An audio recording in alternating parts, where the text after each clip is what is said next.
రజనీ గారు అదే జ్యోతుల్ నెహ్రూ గారు ఏమన్నారంటే కాపులు బలపరిస్తేనే అధికారంలోకి వస్తాము అంటూనే వైసీపీ ట్రాప్ లో పడుతున్నారు కాపులు అనేటువంటి మాట అన్నారు. దీన్ని ఎలా చూస్తారు? ఇంపార్టెంట్ పాయింట్ ఉంది సార్ అక్కడ కూటమి సభ్యులు అందరూ అటెండ్ అయ్యారు సార్. కూటమి సభ్యుల్లో కీలకంగా మనకి ఏదైతే వైసీపీ నుంచి బొత్స గారు, తోట త్రిమూర్తులు గారు, వాళ్ళు కొంచెం కులంలో కొంచెం పెద్ద నాయకులు అనుకోవచ్చు.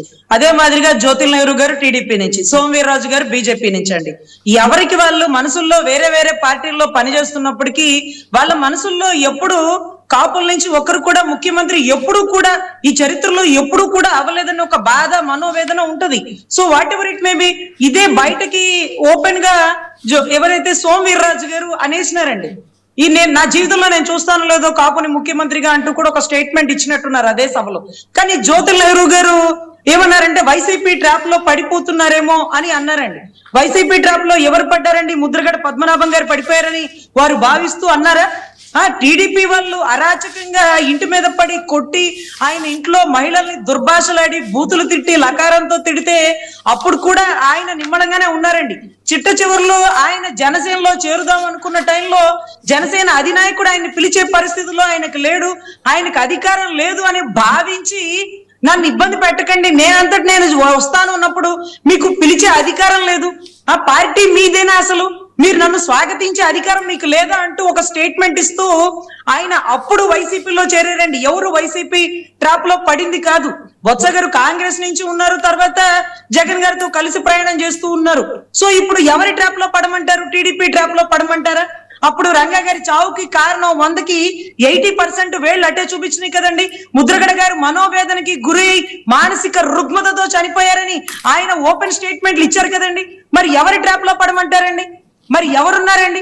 సోమవీర్రాజు గారు ఎప్పుడో 78 నుంచి ఆర్ఎస్ఎస్ నుంచి అదే బీజేపీని నమ్ముకొని కనీసం అటు ఇటు తొనక్కండి అదే పార్టీలో నిబద్ధతగా ఉన్నారండి. ఎంతమందిని ఆయన ఆహ్వానించారు బీజేపీలోకి? అందరూ బీజేపీలోకి వచ్చేస్తే కాపులందరూ బీజేపీలో ఉంటే అదే బీజేపీలో కాపుల్లో ముఖ్యమంత్రి అయిపోయి ఉండేద్దరు కదా. ఎవరు వారికి గెలిచే పార్టీలో అటు ఇటు వెళ్ళిపోతూ ఎవరి ట్రాప్ లో ఎవరు పడరండి. ఎవరి పరిస్థితులను బట్టి వారి జన సమూహాన్ని బట్టి వారు ఒక నిర్ణయం తీసుకుంటారు. కానీ అంత వివేకం కలిగిన వారే అయి ఉంటారు కాపులు, కానీ అంత అవివేకంగా ఉండరని నేనైతే భావిస్తున్నానండి. రజనీ గారు ఇంకో విషయం ఏంటంటే, ఇప్పుడు విజయబాబు గారు ఇందాక అన్నట్టు డీలిమిటేషన్ నేపథ్యంలో బెజవాడలో కొత్తగా మళ్ళీ నియోజకవర్గాలు మారటం కానీ, కొత్తగా రావటం కానీ, పునర్వ్యవస్థీకరణలో భాగంగా ఈ పరిణామాల నేపథ్యంలో కూడా బోండా ఉమ్మ గారి మీద ఈ రాజకీయ పరమైనటువంటి నిర్ణయాలు జరుగుతున్నాయి అనుకోవచ్చా? సార్ నాకు తెలిసి నిన్నటి రోజు ఆయన గుంటూరు మీటింగ్ కి రావడం, ఆ స్టేట్మెంట్ ఇవ్వడం, చంద్రబాబు గారికి కోపం వస్తుందని తెలిసినా కూడా మాట్లాడడం, బహుశా ఆయన ఏదైనా నిర్ణయం తీసుకునే ఉద్దేశంతో అలా మాట అన్నారా, లేకపోతే కాపులందరినీ చూస్తూ ఆ భావోద్వేగంతో ఆ ఉత్తేజంతో ఆ మాట అన్నారో తెలియదు. కానీ ఇప్పుడు వైసీపీలో ఇక్కడి నుంచి పోటీ చేస్తారా, టీడీపీ నుంచి చేస్తారా, what ever it may B అండి. ఇందాక విజయబాబు గారు చెప్తున్నారు ఏదో మేయర్ పదవి ఇస్తానని, అయ్యా దుర్గగుడి చైర్మన్ ఇస్తానని అమిశెట్టి వాసు గారు, బాడిది శంకర్ గారు ఎదురు చూస్తుంటే ఎక్కడో హిందూపూర్ అతనికి, అది కూడా క్యాస్ట్ పై అధిక సామాజిక వర్గం అయినటువంటి వ్యక్తికే ఇవ్వడం జరిగింది. కానీ కాపు సామాజిక వర్గం వ్యక్తిని కొండనే ఎక్కించలేదండి. మరి మేయర్ చేస్తారు అంటే చేస్తే మంచిదే, ఎందుకంటే గెలుపుకి కారణమైన వాళ్ళు. అదే రకంగా పోత్రి మహేష్ సీట్ వదులుకొని ఏదైతే సుజనా చౌదరి గారికి ఇచ్చినటువంటి విజయవాడ కాన్స్టిట్యున్సీలో కాపులకి ప్రాధాన్యత లేకపోతే జనసేనకు ప్రాధాన్యత ఇస్తే బానే ఉంటది. కానీ ఒట్టి మాటలు గట్టి మేలు తలపెట్టబోయని ప్రతి ఒక్కరూ అడుగుతూనే ఉన్నాం. మాటలు కోటలు దాటిపోతున్నాయి కానీ మనుషులు గడపలు దాటలేదు.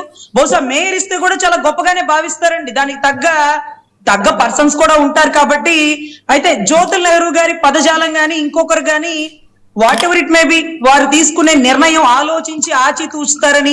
అదే రకంగా ఒక నానుడైతే ఉందండి, ఎప్పుడైతే జనసేనలో పవన్ కళ్యాణ్ గారి పార్టీ పెట్టిన దగ్గర నుంచి టీడీపీలో ఉండే కాపులకి ప్రయారిటీ ఇవ్వడం తగ్గించేసినారు చంద్రబాబు గారు. అందరూ కలిసి మూకుమ్మడిగా పవన్ కళ్యాణ్ గారు ఉంటే చాలు కాపు ఓటింగ్ వచ్చేస్తుందనే ఒక దృఢమైన నమ్మకంతో బోండా గారిని పక్కన పెట్టినారు అనే నానుడి మాత్రం చాలా చోట్ల విని ఉన్నానండి. దాంట్లో వాస్తవం ఎంతో నాకైతే అవగాహన లేదు, బట్ ఇది మాత్రం విన్నాను.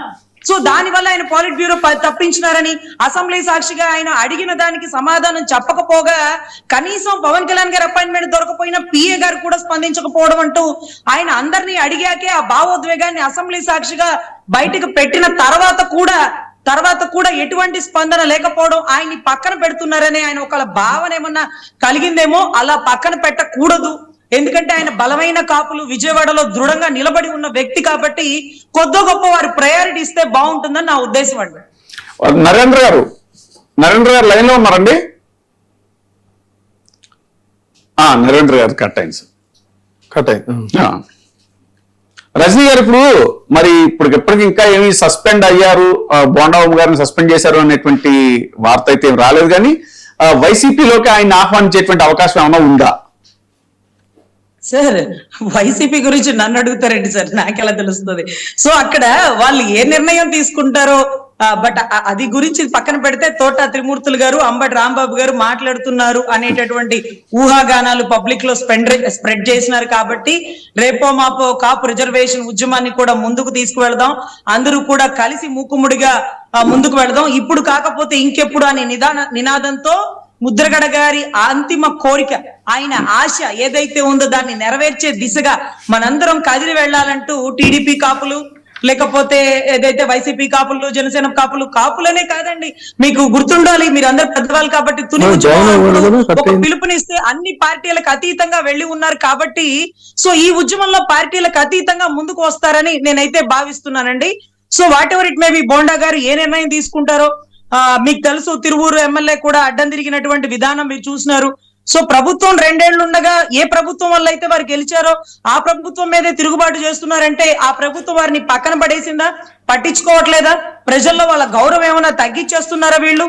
What ever it may B, వాళ్ళ ఆలోచన ఎలా ఉందో, మరి ఎటువంటి నిర్ణయాలు తీసుకుంటారో, వాళ్ళ అడుగులు ఎటు పడతాయో, అంటే వాళ్ళతో కూడా కలిసిన త్రిమూర్తులు గారు వీళ్ళందరూ ఒక ట్రిప్ కలిసి పని చేసినారు కాబట్టి ఒకవేళ ఆయన ఏదైనా నిర్ణయం తీసుకుంటారా, లేకపోతే ఇలా మాట్లాడే ముందే వారికి తెలుసు కాబట్టి దీని పరిణామాలు ముందుగానే ఊహించారా అనేది మరి మన ఊహలకైతే అందట్లేదండి.